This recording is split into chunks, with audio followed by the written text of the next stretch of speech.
Hey loves, come hang out with me as I take some new headshots. Now, for those of you who may be new here, I'm Asha, an actress, model, and filmmaker. And speaking mainly to acting, I understand how costly it can be to begin and maintain this particular type of creative career. So this video is specifically about how I sometimes take my own headshots to save money. Now, I do have a background in photography, which is why I have most of the equipment that you'll see here.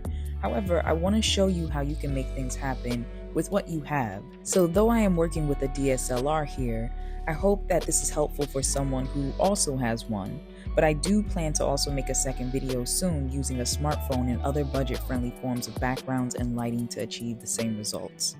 Now, headshots are very important for actors. They are our first point of reference, first impressions, and all-around calling card when submitting for roles to audition for. The rule is that you should technically change your headshots anytime they no longer resemble you.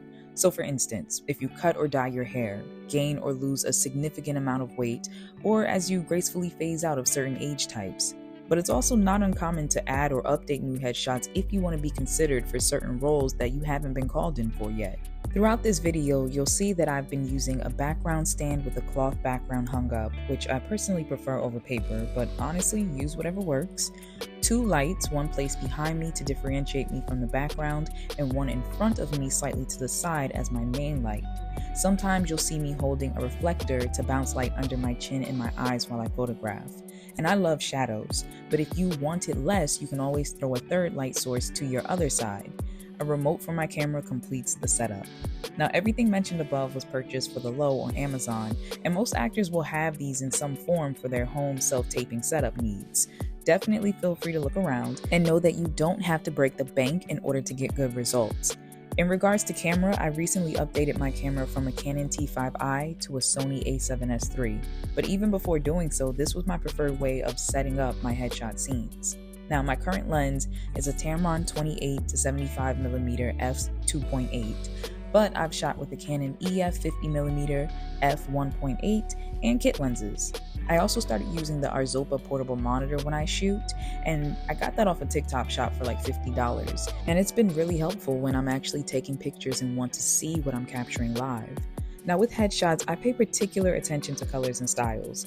Colors can invoke certain emotions, so I try to pair softer or vibrantly warm colors to commercial looks, or bold, deep colors to more dramatic. I also love working with wigs, so for quick style changes, you'll see me throw a couple on towards the end of the video.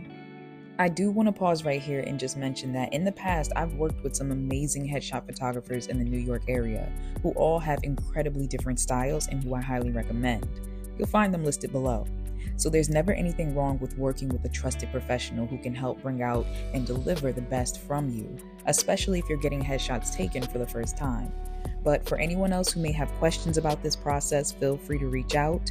And as I mentioned, I'll be making a second video soon to show you how to achieve these same results using your smartphone, using natural sources of light, and perhaps things that are in your home like light bulbs. Anything is possible as long as you're willing to be creative. So I hope this was helpful. I'll see you soon.